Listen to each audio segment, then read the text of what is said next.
Hello. And welcome back To the room that we created. Woohoo, woohoo. Louder. Thank you. Thank you. Dude, we have a live audience today. I'm so afraid the laptop's going to fall. Molly, can you push it back like an inch? So we got Molly behind the camera. Yeah, that looks better too. Say hi, Molly. Hi, guys. Say it louder so the mic picks it up. Hi, guys. Yeah, there you go. And now we have special guests who brother. flew out all the way from Connecticut just to be on this podcast. 100%. Yeah. And We're here for one day. But I'm sipping on beach plum. Yeah. What's going on? Beach plum and tequila. And Zach is sitting there. What's going on, buddy? Yo. There we go. I peaked the mic quite heavily when I cracked open my LaCroix. I actually put it right up. I put it right up to the can. But that's what I'm saying. I noticed that, and I saw it didn't peak. And I was like, what's going on? What's going on with the levels? Okay. So here we have God damn, that's fucking good. my best friend, Kalvin. Hi, I'm Kalvin. I'm here today, and I'm very excited. And Kalvin's partner, Salem. Hello. That's all I got. I'm Salem. So these two people are diehard fans of the podcast. They listen to every episode, and this is we're international. We have international listeners. Call us Yes. Mr. and Mrs. Worldwide. Mr. and Mrs. Internationals. Yeah. So I don't know. What did we want to talk about today? What did we want to kind of get into? Because we have a couple different people here today, and we have a more sauce and more juice to drink and sip on, and We are saucing with the juice today. And I thought we should open up by talking about your show this last weekend. Okay, yeah, absolutely. Because I did post, I live streamed it to the Instagram account, a lot of it. That's right. Yeah, there was a 22-minute video up on the room that we created Instagram of my show. And also, Matteo Amaretto Official on Instagram has a lot of footage of the show on it. I just released an album called The Crimson Sunset. We talked about it a little bit on the podcast, I think, in the Religion and Spirituality Part 2 episode I was making it. We talked about that. We talked about it in the music episode a little bit. But it's out now. It's finally done. 2 years in the making. And I made it with my my older brother, Paulie. And I performed it with him and my bassist Jonesy, and our second album is is one for the books now. What did you guys think of the show? You guys have probably more interesting things to say about it than I did. It's fucking amazing. I think. Oh yeah, so we didn't even mention this. I did an album release show for the album. So it opens up. The curtains open and Matti is on stage with Aiden and Paulie, and they're all in matching fucking outfits. It is and they're all just sitting on the stage crisscross. Apple sauce, and it's apple juice, and it's really fucking cool because if you guys haven't heard this, go listen to the song Title by Disaster Piece. It was made for the It Follows movie, and that's what I used for the opening music. So when the house lights went out, we played Disaster Piece Title, and at the drop of that, the curtains are closed, and then and at the drop it goes like dun dun dun dun, and at that drop the curtains open. I was wearing ceremonial Chinese funeral robes with a giant cross and a giant yin yang necklace, in my priest fucking outfit. Robert Plant-esque. Yeah, I was. So Yeah. sick. Because a lot of the album is very religious to me, and it's a Taoist traditional garb. And then Paul and Aiden were wearing matching crimson shirts and black ties and suspenders, and big ass nice red shoes. And the album opens with a reference to the album A Crow Looked at Me with Death Is Real, and I noticed that I was interested to see how you're gonna do it, if you're gonna play the album top to bottom or what you're gonna do. But you threw in it references to certain lines from that song. I remember there was one song that you were in the middle of saying, and you were kind of just ad-libbing things, and you were like, "Death is real," and you kind of threw in a reference to it, and I thought it was cool. But you actually did a lot of covers and stuff, or a few covers, but it wasn't quite top to bottom like that. It was 10 originals, 4 covers. Yeah. And one of the originals was not from Crimson. So we did 9 songs from Crimson. Right. And then we did 9 Nine crim, one from nine crimp. We did none from Hollywood, but we did 9 from Crimp, and then one that hasn't been released yet, that we're just working on, and then we did 4 covers. The 4 covers were Nagoya by It Looks Sad, Hello, I'm in Delaware by City in Color, Angel of 8th Avenue by Gang of Youths. That was a really cool cover if you guys did That was fun as fuck, and I can't remember the 4th. Ronnie like screamed. Oh, Pink Skies by Wiley from Atlanta. Crazy thing about this show is that Keanu Reeves showed up. Yeah, Keanu showed up. He was there in the back the whole time. He was just watching, He had his lurking. He had his arm up. He was like, yeah. Scary. He was getting it. This is so cool. Wow. Fucking doing the Miami Oh rave my scene. god. He was doing the Miami Rivers. He was living for it. You guys know Kevin. He was on the creative writing episode that we did. Kevin graduated from college, and so we bought him a giant, like 6 foot tall Keanu Reeves cutout, and It's life size. yeah, it was life size, Whatever he was. and it was even like a 6'1", little something bigger like than that. life size because it had like a bit of an outline shadow. Yeah. so it's like bulky It's fucking like thing. it was big. Yeah. Yeah, it was his real height, and then plus some Probably because of an the inch. stuff on it, and then But yeah, we don't get to see Kevin as often as we'd like. So I was like, oh well, he's gonna be at the show, so this is when I'm gonna give him the present. Mm-hmm. I think it was like me, you, and Michaela, and Paul, and Zeke, and everyone put like $5 towards it because it was a fucking $70. It was $70. So we only end up spending $5 on the present. And so if you get that many people to chip in, it was cool. But anyway, he opened it at the show. At admissions, and I was like, he was gonna put it in his car. I was like, set him up in the audience, and he did.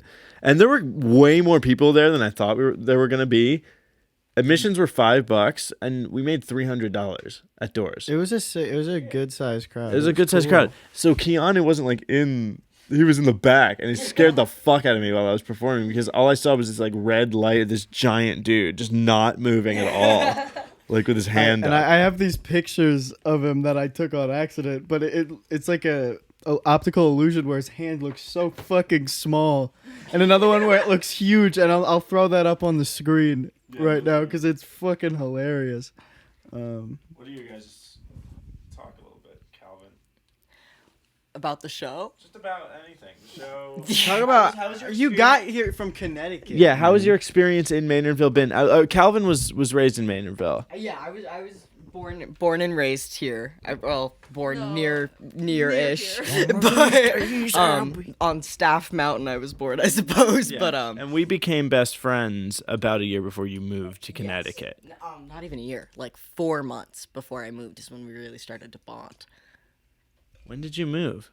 I moved April and we became friends January. Yeah, you're right. You're right. We became like real friends then. Yeah, okay. Because we met in 2018 at one of your shows, hosted at the same place that the Crimson show was at. Yeah.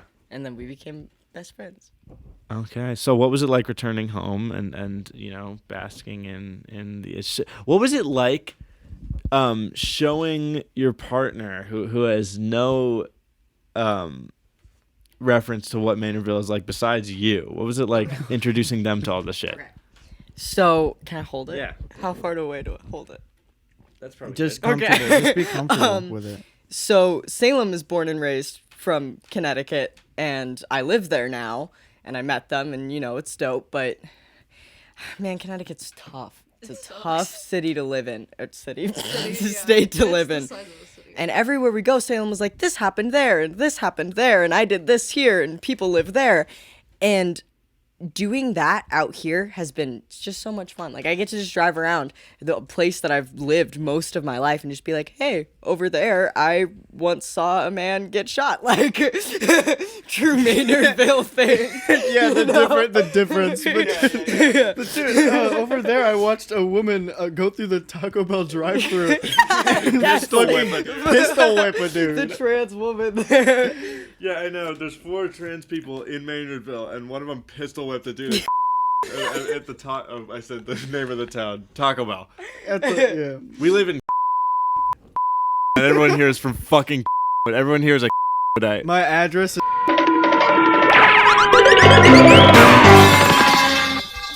Arizona. When you censor that, it's gonna sound so fucking funny. Just like everyone here's a fucking night. I'm gonna censor it with something funny, not even just a beep, just like a fucking soundbite. Just like The Taco Bell dung. The dome. everyone here's a fucking dong dong. Don't drop that dun to that.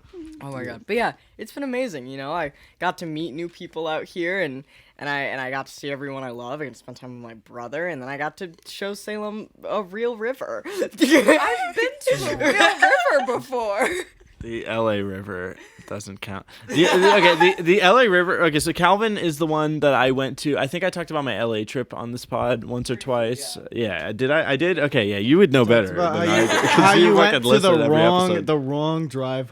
Yeah, we went to the elevator. wrong drive hotel. Anyway, the LA River is gross. Yeah. And I know that's It's just a place where stupid- homeless people piss. Yeah, I know it's a stupid ass thing to say. Anyone who's from LA is like, no shit. Like obvious. But like, I've never been to LA before, so like, yeah, the LA River. I was expecting drive, and it was more like walk. No, the LA River's disgusting. It's entirely piss. I didn't realize that. Yeah. The water in the just river is piss. piss. I That's just- what it is. It's just Once. Slurm You from swam in the Futurama. I almost swam. I didn't actually do it. My father wouldn't let me for obvious reasons, but I tried really hard. piss. It's like the most, like, I don't believe that he didn't let you do that. Out of the things that he has let you do. Well, at that point, he was convinced I couldn't swim, Oh. which I can't. Yeah, it wasn't it wasn't a matter of health and it was a matter of safety. It was a matter of he'd already thrown me in a pool once and I drowned, and so like. Well, it's because you were you were newborn. Oh my god. I was 12. Okay. Like, his dad's like, this kid can't fucking swim. He just the doctor handed you to your dad, and then he just fucking took off and ran, got in the car, just fucking drove, just threw you in a river Then he's like, as soon as possible. he can't swim. The LA River as soon as possible. It's what we call an LA baptism. He's like, yeah. You get shot out of your mom's cooter into the LA River, and then Like a straight shot. Like, yeah, and then where you wash up is like it's like the LA equivalent of your zodiac sign. yeah. Like, it's like if you end up If you end up at Kanye's house, you're a Gemini. yeah, right. Right. Of course. That's how Northy, you know. Salem, what are your impressions of Maynardville and like the scene and everything? It's dry and it's brown, and that's all I've been able to say because it's just too much of an experience for me. I was talking to, can I say real names? Yeah. Okay, I was talking to Lincoln about the They know Lincoln. iceberg. Okay, about the iceberg, and he says that I'm on like tier 3.5, and I'm like, okay. That's not bad. Yeah, that's not bad. The thing is, though, you're getting the Maynardville perspective from us, Yeah. which are people that are involved in primarily like the music scene, the barely existent queer scene, and are poor. You know, there is a rich culture here, and there's especially a rich culture from the runoff of and. Can we say those names? I'll just like blur them out and make them something funny. Okay, but like those two cities are actually really fucking interesting places. Getting oh my god, Maynardville is getting there. Well, the thing is, we get the fucking and then the poor runoff that can no longer afford to live in are like just as crazy, but like not as educated, and Right. so it becomes like this fucking disturbing, dystopian plastic shaman place. Yeah, it does. But there's also like, I feel like Maynardville is getting there because of what Maynard is doing. You know, it's Yeah. becoming more of a spot on the map, which is a good thing and a bad thing. You know, Yeah, he's kicking people out of their houses. too, Yeah. as the prices go up. yeah, the housing crisis is brutal here. Jerome is a place with a lot of rich culture. Sedona is a place with a lot of rich culture, but you get a ton of fucking like, yeah, straight up uneducated trust fund babies, white women. Dude, my mom. In Sedona that just think that they are, for whatever reason, they're like actual shamanic. Like, Well, dude, get this shit. My mom, she manages properties, right? Like she orders like people to go out and clean shit up at apartments, right? And she's on the phone with this woman, and this woman is talking to her, and my mom's just letting her rant. Like, they call my mom and they just fucking rant to her, and she starts talking about, she's like, hold on, I need to channel Kuan Yin to know what I'm supposed to do in this situation, is what the woman said to my mom. Right. That she needs to channel Kuan Yin, as if Kuan Yin's just gonna come through her, and then on the phone she starts like live channeling Kuan Yin. Like, oh, Kuan Yin is saying, like a fucking Dr. Oz special. Like, I'm getting your relative, his name starts with a Henry. Yeah. Yeah. No, it's just it's that's it, Henry. There are like dead religions that are somehow alive because of white women. Like. Yes. And what's so fucked up is there is actually like a rich spiritual culture because of the Yavapai Apache out there, and like. No one thinks of that when they think of, like, no one thinks of that when they think of the Crystal Mommy shit. And it's like, there actually is some, like, grassroots indigenous spirituality there, but it's not at all the aesthetics that you think it is, It's like, it's very real, and it's very earthy, and it's very dark, and it's very interesting. And, I don't know. That was one of the reasons this place appealed to my mom so much, because we're from Long Island, but my mom is native. And she really liked the Apache people out here. But anyway, the point, this kind of segues into something I wanted you to get into a bit, Salem, because you're a practitioner. I am. Very loosely. Very loosely. Okay, well, as am I, like extremely loosely. Give me something. Go. Go. Wait, practitioner of what? Magic and witchcraft and various things. Do you have a school of thought that you subscribe to, or is it more like aggregating just the idea of magic? Just to describe it to people, I say Wiccan. I don't say pagan at all. It's I don't know how to describe it really. I make spell jars and I do tarot, and I have a book of shadows and that kind of thing. What else do I do, Cal? I just kind of. What is a book of shadows?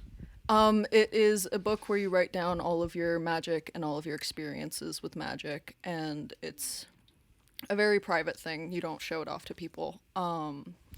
Read the whole thing on this podcast right now. I will show you. Read it. Oh, that's a great honor. I don't expect you to do life that truly is an RPG, and you can just pick mage. You can just do that. Can you describe to me like what? I know this is a stupid question, but I'm really interested to hear your answer to it, because the equivalent of asking, what I imagine the equivalent of this question to you is towards me would be like me to define what she is, but like to what is magic to you? What is the experience of magic? How does it move through our world? And how can you interact with it? And how do you use it? Because it's something that's ever present. Yeah. So I use auras and energy very often. So like I'm able to see the energy around a person once I know them. And I use that to be able to base things off of. Cal knows I do Reiki sometimes. He loves it. I agree. I know. Reiki's. I was in a band called Muddy Rabbit for like a couple months. Those guys are amazing. I had to quit because I didn't have enough time to be in it. But love those guys. Anyway, the drummer was a Reiki practitioner, and he didn't talk much. He was a very, very pragmatic dude, and a very like if you had one conversation with him, you'd assume this guy's an atheist. Like a very like material, because he's very like, I don't want people like this and that. But then you get to know him a little bit, and every once in a while he just says the dopest shit you've ever heard. And he was a Reiki practitioner, and he talked about how you can focus your attention to a certain part of your body, right? Like where you're not feeling your hands, but now as soon as I said that, you can feel your hands, which means your consciousness goes there. You can feel it, and then you can think about your peepus, and then you feel your peepus, butthole. Yeah. Eyeballs, armpit, bungus, schlibo, schmucko. All part of, you can move your attention around your body.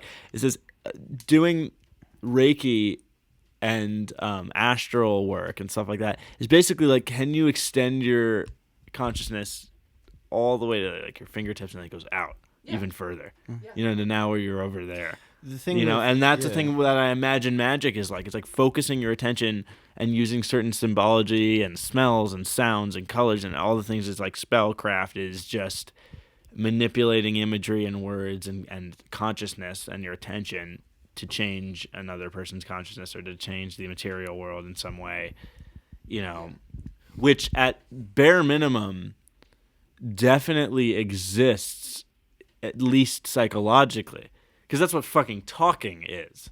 It's manipulating sound to change consciousness. That's spellcraft. You know, that's what doing a show is. You're setting up all these lights and it's a ceremony. You're doing a fucking giant like ceremonial magic situation. That's what church is. That's what music is. It's, you know, you're manipulating things to have this effect.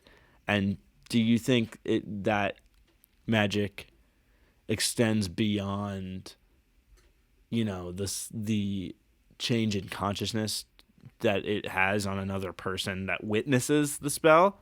Do you think it goes beyond that? Like you can do a spell in your private life that can affect your, I don't know, I guess what the Hindus would call Maya in this world. Like you can change your path.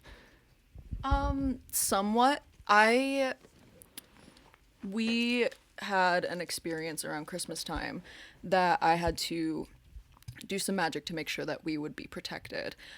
And it was, I don't know the right kind of word for it.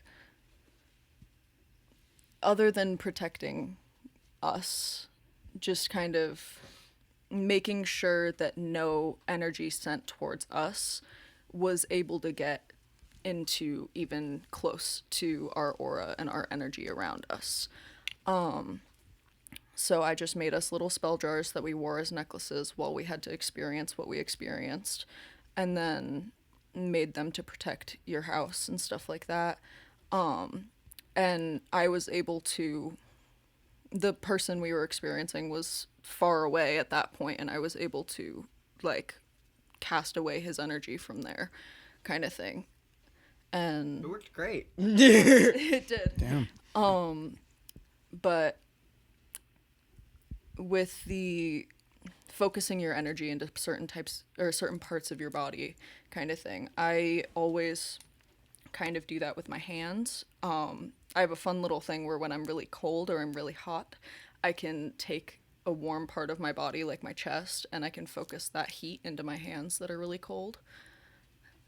I used to do that in like marching band. That's thing. badass. Yeah, that's baller. That's a very Taoist. That's very in line with a lot of the things I try to practice as a Taoist too. And that's what I've noticed about, like, Taoism is very compatible with a lot of folksy religion. You know, because it's just so, Earth is so important. Like the Right. actual literal physical planet is so important in Taoism, and space too, like stars and stuff like that. And I've always been very, very drawn to it. I've always felt like I didn't have enough room for magic in my practice. I've always, like, learning about the world religions and doing research and shit like that, I've always felt that, like, folkloric kind of religions and magic and stuff like that as a practice I never had room for in my life, just because I'm already trying to cram so much knowledge in, and, like, I read a lot, and Taoism is something that, you know, I'll never be good at, you know, so I don't know.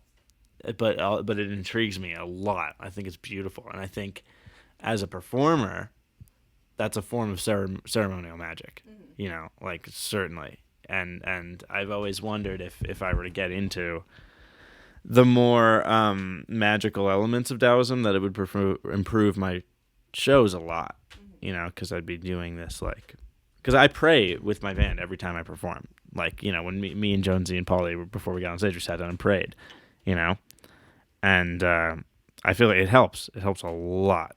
It just makes me feel safer, you know. This reminds me of, there's this Alan Watts kind of idea.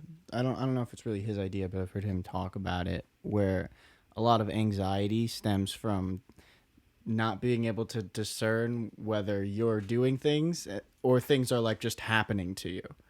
Just not being able to discern whether the universe is just, like, having things happen to you, or you're doing them themselves or bringing them on, and that kind of confusion causes anxiety.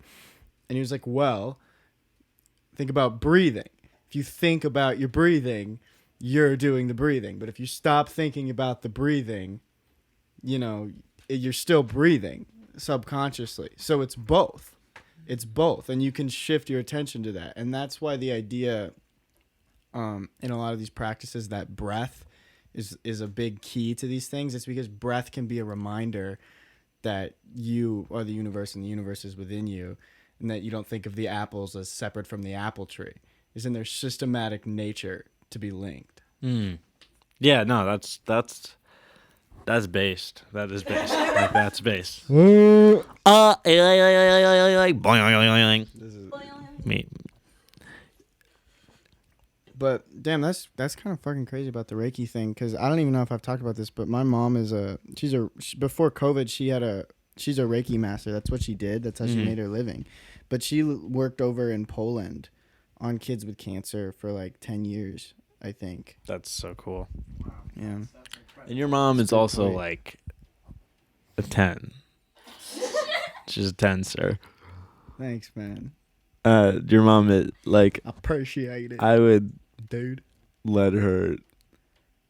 Welcome back to I would let your mom shift my consciousness anywhere she liked. the room that we created. Everybody just drown Matti out, please. Let me talk about what I want to do to your mom. Oh my god. Calvin and my mom have gotten. You are outnumbered. You are outmanned. You are outgunned. All I'm saying is, if you guys took one look, have you seen Zach's mother? No.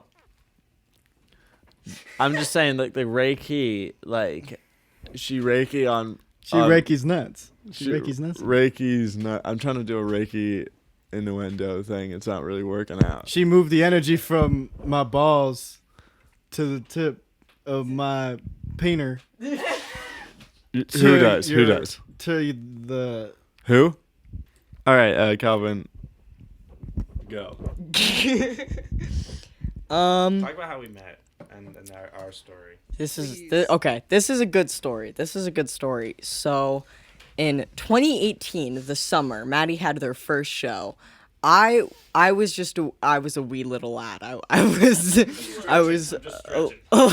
little guy. Yeah. And here, I've been stiff all week. So basically, Yeah, my mom will do that to you. I need Zach's mom now. all right. So Zach, please! I need your mom right now. okay. So in the summer of 2018, You're tangled. in the summer of 2018, More tangled.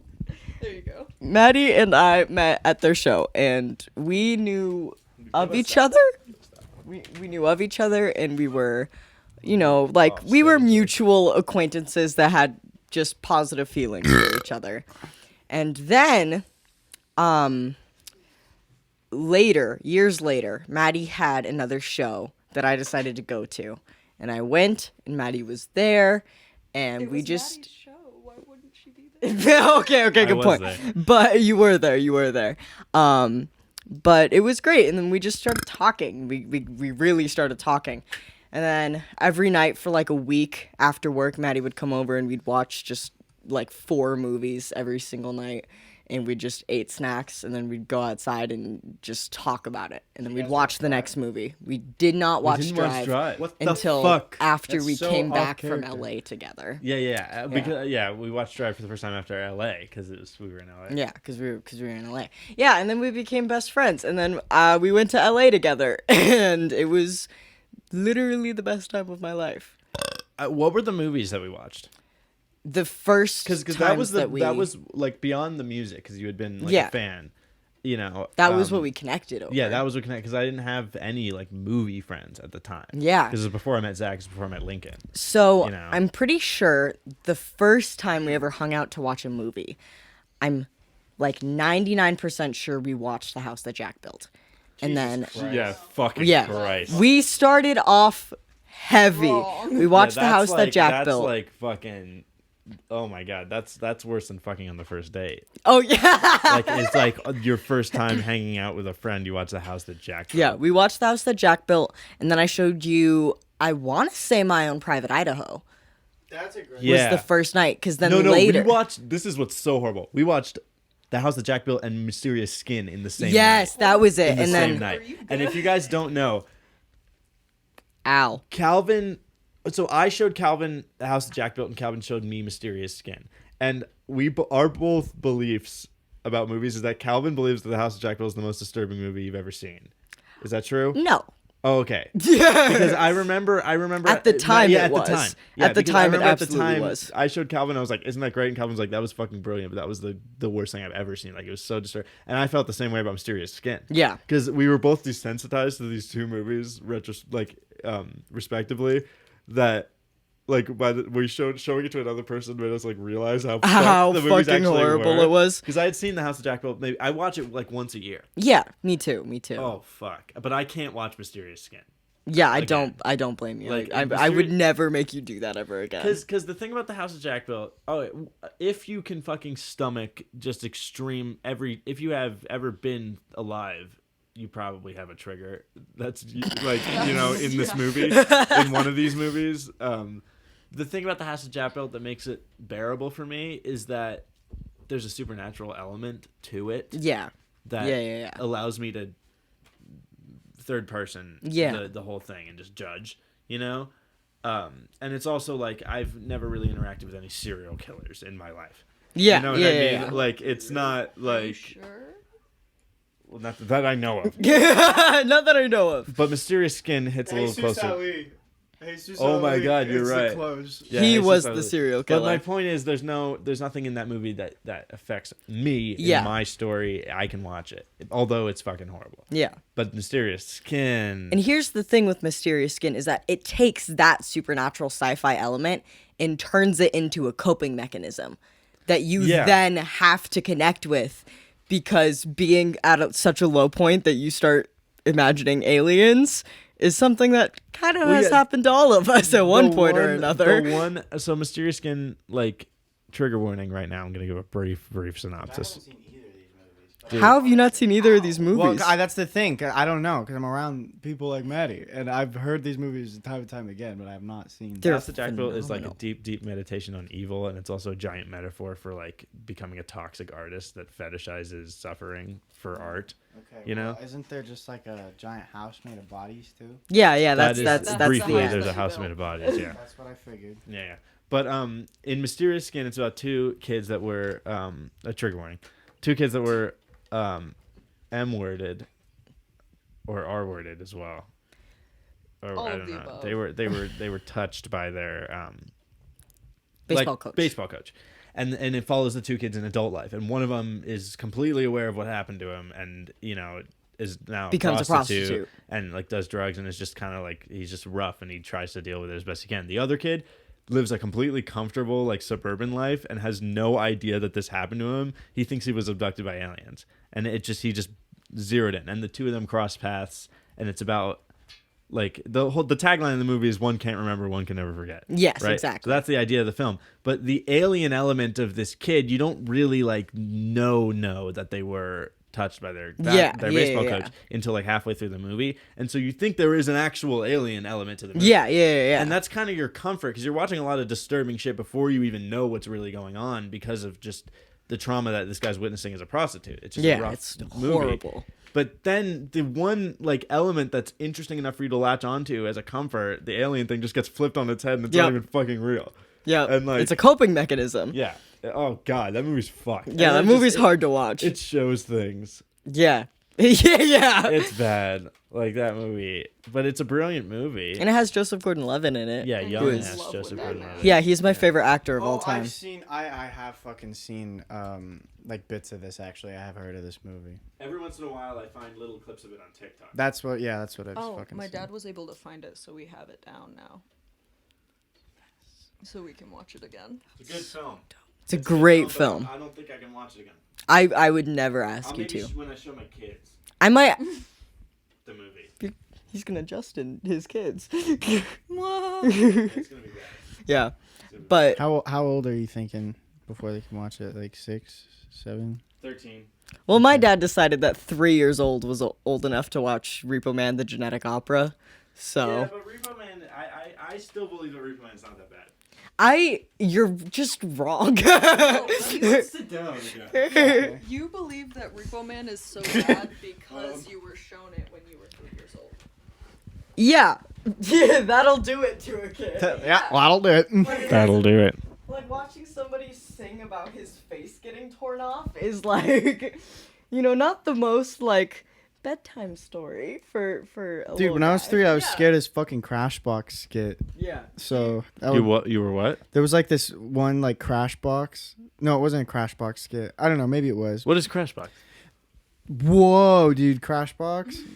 Crashbox is gnarly. It was this like old show. That was kind of like these it was like this total steampunk gothic like weird fucking show that would do like it's kind of like brain game exercises for kids, but it was all like claymation. It was kind of like Mark Twainy. Oh, Okay. Yeah, the thing I was afraid of was from this like special called like Good Night. It was like a Good Night Moon special or something. There was something in it that I was like terrified of. Have you heard of the Great Bambino? Or it's called like I can't remember, but it's one of those shows that you would see on like the Sci-Fi Channel that just like loops Buffy the Vampire Slayer and other random Yeah, this obscure show- bullshit. That's all my dad watches, by the way. Yeah. Okay. Like, well, we always joke Jonesy, his dad is like a metal worker and shit, and he will just like work all day in his own house, and like he's also a beekeeper and he makes weapons, and he's just a very salt of the earth individual. And He's a Skyrim character. yeah, he's a Skyrim character, and also the front door of his house is always open. And it's just kind of people just go there, and it's great. Anyway, like you go in there, and the TV is always on, and it's always muted, and it's always playing the weirdest shit. Like, it's the History Channel, and like other shit. So it'll every once in a while, the only semi-normal thing that like I could sit down and recognize is Buffy the Vampire Slayer will come on, but most of the time it's like weird historical talks, and then it's ancient aliens, and then it's insane conspiracy No, shit. it's the exact same stuff my dad cycles, except my dad cycles it at max fucking volume. That's amazing. Yeah, he just mutes it and then just puts it on and he's making his shit. And I asked him once, I was like, what? And so we always have to joke, every time we see something like bizarre, we always say that's something that'd be playing on Mr. Jones' TV. You know? Because it'll be just like the shittiest, like, interdimensional monster movie cable. shit. It's literally interdimensional cable, yeah. But he was just like, I don't know. I mean, it's cool to look at. Every time I look up, it's funny. It's like Monty Python, but Conan, sci-fi it's shit. like Conan, but Monty Python. Like, yeah, and it's bizarre. It's bizarre as fuck. I walked down to my dad at 3 in the Firefly. morning, and he's watching like how the lizard people are in the pyramids and shit. And I'm like, go to sleep. Yeah, 3 a.m. That's when you start thinking about you're that fine. type of stuff. Spin my foot. so Colin's bad. got a good grip on these hogs right now. Professional hog wrangler.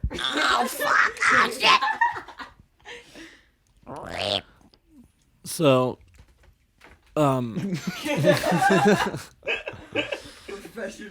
the pod. Zach. Yeah. Calvin, when did I come out to you? I don't remember. Oh my god. LA. It was on the drive to LA. We lasted maybe an hour before you came out to me on that trip. I thought that I came out to you before you flew out for the LA trip, because I'm pretty sure I remember Salem like interacting with me in some way when I came out to you. Really? Yeah. Huh. It might have been before. We might have just not really like gotten into it until our LA trip. Because like I remember because like Salem was talking about while you were here about how like you have like pictures of me pre-transition, and we had never met in person until you came here this trip. Pictures of you. I have an Instagram story from your birthday before you came out. Right. Okay. So that means it had to have been before you flew out to LA. So I came out to you over the phone. Yes, absolutely. Yeah, that must have been it then. Okay. What was that experience like? You already being trans for so long, and then finding out that your best friend is experiencing that. It was great. It was so great because, funny enough, when I came out, my best friend at the time was also trans. So, I was kind of used to it. But when you came out to me, it was a moment for me. It was a very big and beautiful moment.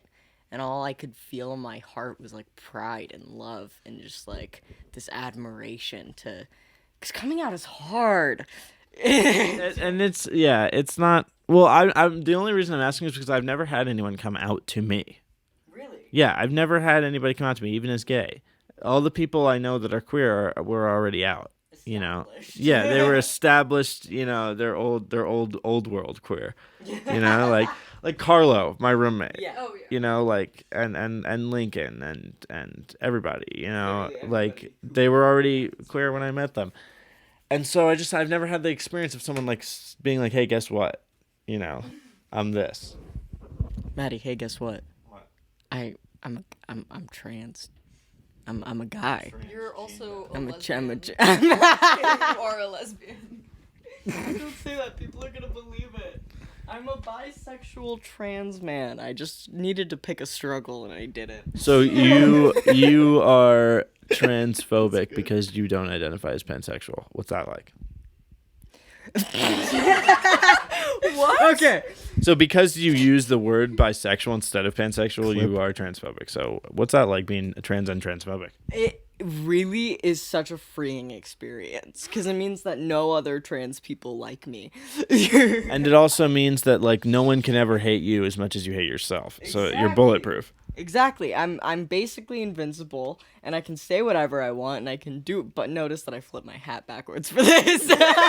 Okay, obviously I'm being fucking dumb as shit. That's a joke. But Salem, can you please explain what the fucking difference between pansexual and bisexual is? Because you identify as pans, correct? All right. It Go. sounded like you just said pants with a Pants. T. You identify as pants. I do. I don't like wearing them, but I identify as it when. Because I feel like I'm the middle child between new queer and old queer. You know? Like, I feel... call me J. Cole, dead in the middle of two generations. I'm little bro, big bro all at once.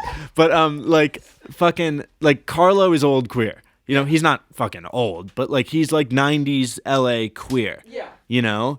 And you guys are very new queer. Yeah. You know, you guys are very, like, you know... You're very more enlightened about gender and fluidity and everything like that. And that's obviously how I am. I'm like a gender fluid trans girl. You know, I use they, she, and whatever. But there's still a couple of new things that I'm like, what the fuck? And I love it all. I'm all in for it, but I don't know a lot of it. And so a lot of the times I feel like with Carlo's my roommate, and he's like, what the fuck is that? And sometimes he's like, you know, you guys hang around with him for a week. There's some shit that, and again, he's 100% accepting of all of it, but it's like, whoa, it blows your mind a little bit, you know, which is a nice place to be because it's good to be on the right side of history, but also yet have that exciting experiences of learning a bunch of new shit, you know? But I feel like with the internet, generations move so rapidly now where it's like a 3-year difference meant nothing as far as generations are concerned, but now it does. Yeah. You know, like, Yeah. so for me, I feel like I'm very much on the cusp of, you know, I was born in 2001, so obviously, you know, like I remember YouTube coming out, you know, and shit like that. Yeah. And I just think, explain to me some of these, like some of the more niche concepts, like you know, this isn't as niche, but the difference between bisexuality and pansexuality from your perspective. Okay. So it's a really easy definition, but a lot of people argue that there's literally no point to it. Bisexual is that you like more than one gender. That's it. Pansexual is that the gender does not matter, you're just attracted to people. So like bisexual people can like men and women, they can like men and non-binary people. Like it's just that kind of separation. Pansexual, it just doesn't matter. You see somebody think he's hot, they're hot. Exactly. Can I pop in? So I'm bisexual. I like men. I like women. I like trans folks. I like I literally like anything that walks this earth. But in that, hold on, take it back. I've been with man, woman, beast, child, demon, and angel. I'm not Jesus Ali. This is not my coming out story. As we near the end of the season, we bring it back to Jesus the fucking Ali start. was just like a queer icon. He was just a bicon, dude. He was Japan. So like, why are we judging him so fucking hard? Oh my god. Jesus Ali is a bicon. My Let bicon, let bicons be bicons.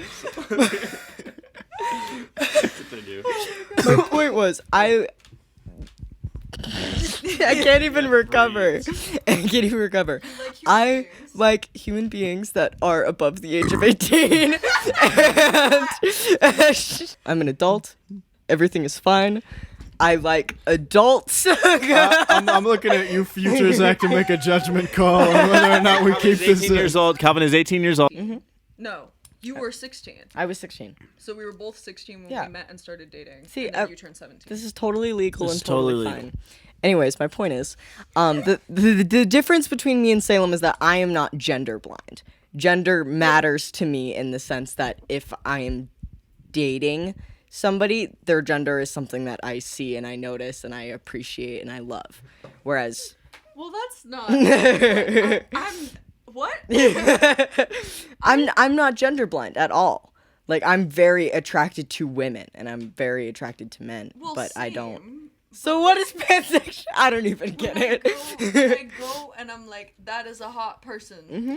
It's just a hot person. I The think fact I that get they it. are a girl or a boy or anything else does you're- not you're- matter. If you see Gender- somebody, you're just attracted to them, and you're like, oh, that person's hot. But It's- the gender it's like- isn't part of the attraction. It's not like I'm attracted to all gender. Yeah, It's that's just you the see. opposite It's like you for see me. the blanket people, and you're like, that one's hot. That one's not. That one's. I like that one. Yeah, exactly. Yeah, the gender of people is what pulls me in most times. Or it's at least a part of it always. Yes, Yeah, absolutely. No, it's not a part of it at all for me. Yeah. Yeah. Okay. I think Obviously, I don't you're I dating don't me. fucking know if it's a part of it for me or not. That's okay. So Yeah. so Yeah, I don't for care. all you, I just like the bisexual colors a lot more. The Real. flag colors a I lot love more. yellow. Yellow is such a fun color for me. It's a nice color. It's bright mustard. Mustard. But for all the extremely heteronormative people out there listening. Fuck you. Fuck you. All the heteronormative white men listening to this podcast, which I imagine is maybe two. Maybe Yeah, yeah, two, yeah. and you're probably I extra got my. Jehovah's I Witnesses. finally the XJW is still imagine, figuring it out. imagine the attraction you have to like Ryan Gosling. Imagine if you were actually sexually attracted to Ryan Gosling. am Well, of course we fucking are. Otherwise you wouldn't be on the podcast. We wouldn't have brought you in here if you weren't. But I'm saying to everybody else who very Straight definitely is men. straight men. Imagine if you actually were like, oh, Ryan Gosling, and actual sexual attraction. Yeah. Drive. It always get like the books. Ryan Gosling Greek is just freak. like the metric. Like it's like it's what sets our barometer on like so many things. Like we bring up Ryan This Gosling episode almost is every like, fucking episode. how many Ryan Goslings out of 5 is it? That's It's what 5. that's I like exactly, it. but I that's like what it. that's the by the metric that we rate things here. God. So there's hot as another hell. thing I kind of wanted to discuss, and it was Why is your water still here after 3 weeks ago? I know I should have thrown that away. A No, while it's so ago. cute. It Looks like milk. Talk a little bit about your taste in music, Calvin and Salem. Music? Well, Salem is emo. I am. My taste in music is an amalgamation of everything that I was raised on. So, I mean, you started off with some classic goth, Evanescence, fucking like Meet Me at the Altar is actually more of a pop punk, Really? yeah, I don't more listen to recent them. Well, band. Evanescence is like part of new metal, isn't it? Yeah, technically. I was raised on Evanescence, Within Temptation, really crazy bands, and then throw in some musical theater if you're feeling fancy. And then after that, throw in some Weird Al, Jonathan Colton, Stephen Lynch, classic comedy artist, Bo Burnham. And then We you just all love Bo Burnham here. everyone loves Bo Burnham, love but Bo Burnham. I have a very Marley's like never seen. My partner Marley's not seen any Bo Burnham shit ever. I'll fix You it. haven't seen Inside though. Yeah, you will be. I'll change your life. Fucking great. Inside is fucking great. I tried to show it to my mom, and she just didn't get it. Oh She man. didn't get it. Well, it's a very specific. Just made her uncomfortable. She was like, I don't like this. Yeah, my music Well, taste Molly is plays shit that I'm literally like, oh my god, you would love Inside. You would love Inside. Like you play shit all the time, that I'm like, is very much you would love Inside. It's a good movie. it's a good movie. But yeah, I my music taste is just an amalgamation of everything I've ever listened to. Do you have a favorite musical? Favorite musical? I don't want to sound like a theater kid. I do have a favorite musical, and I have to say it is probably Waitress. It's probably my favorite musical of all time. I mean, like barring the classics, like fucking Charlie over here. Phantom of the Opera and the beautiful, beautiful classics that everyone was raised on and made Broadway, Les Mis, and things like that. It's just about fucking sexy lesbians. Anyways, yeah, Waitress has to be my favorite musical of all time, for sure. Okay, mine's Jesus Christ Superstar. Nice. Excellent choice. And it is one of the only, like, old type musicals that I love and listen to constantly. Yeah. Because, like, the old shit, like, you know, Rodgers and Hammerstein and like, Guys and Dolls, like, that era, I like them and respect them for what they are, but I never find myself going and listening to them. Me too, unless absolutely. it's a showing and I go see it. Like, I never will bump it in my car, but Jesus Christ Superstar, I Bump. bump. Do you have a favorite musical, Zach? No. Are there any probably musicals not. that you, like, put on and listen to sometimes? Not anymore. Have you listened to American Psycho, the musical? No. Fuck, that's good. Green Flag that I haven't listened to it, or the musical is good? No, the musical is really good. Oh, It's, like, actually very, very good. damn. And I Have think... you heard the Green Day American Idiot musical? Yeah, I actually like it. I You think it's like pretty it? good. I think it's pretty good. John Gallagher Jr. It plays Saint Jimmy in that, and he's one of my favorite. I love him. He's in Spring Awakening, which is my second favorite musical of all time. Damn. But anyway, no, the American Psycho musical, Jesus Christ, like it's amazing. The whole pit is like a drummer, a bassist, a guitar player, and a DJ. That's the entire like musical pit, and it's all super analog electronic music, and it's beautiful, and it captures the vibe of the like 80s consumer culture satire, and it also leans into the comedy a little bit more too. And it's just like, and it doesn't have that musical thing of like, well, I did the you know, it doesn't have that. It's very weird and it's very off, and it has this like, Also, Matt Smith plays Patrick Bateman, Who's Matt Smith? Doctor Who. He's the guy with the big ass chin, Holy fuck. dude. It's fucking amazing. And I think Bret Easton Ellis, the author of American Psycho, was involved in the musical a little bit. But Duncan Sheik, the guy who wrote Spring Awakening, made the American Psycho musical, and it's fucking, oh my god, it's so good. Honestly, I like the musical's interpretation of the story a little bit more than the books. God damn. It is so hot There's in one this book. room. It's a little warm. It is. It's a Ma- little toasty. If I turn on that fan, it is gonna just go. It sounds like a jet engine. Here. I know. You know what? I know. Maddie, stand up. Spin. Okay, stop spinning. Okay, go to the fan knob. Yeah. Okay, turn it all the way to the right. Or no, all the way to the left. Now turn it one notch to the right. There you go. That should kick it up a notch. Yeah. That's just gonna fall. I know. No, it won't. Just. I know that fan. It won't. Are you sure? Are you 100% sure? Yeah, I am sure. Yeah, it's not gonna fall. I know that fan. I've slept with it like that every night, and it's never crushed. It has not crushed on me thus far. Thus far. It has not crushed me just yet. I love you guys. I love you guys. You have your guavo. I drank it all. That's my Really? guava. Well done. That would be. Well done. That one's mine. I drank it all within the first 15 minutes. Damn. Yeah. He chugged. See, a true fan. A true fan slams the LaCroix. Salem, did you feel like you got to know me like a lot by listening to the podcast, like Yes. before you ever met me? Yes. What's it like to fucking come into the room as somebody who doesn't like come into it all the time and Yeah, has this is your only first seen time it in the through a room. screen? Is it weird? It is weird. I didn't know what the room was. I thought it was. Well, it's the one that genuinely we just, like, created. Well, So you see, we created this. We created. I this thought one. it was just like a corner in your garage, not your room. Well, technically, my room is a corner in the garage. Well, it's a separate room from the garage, though. door. It Yeah. has a door. Yeah. It has a door and a window. I'd say it's a room. It's close enough to a room. Yeah. It's a full room. It's a room. It's a good room. It's a nice room. It's a good room. That, we create. Yeah. I think that about concludes our episode. We're at 56 minutes. Alright, dude.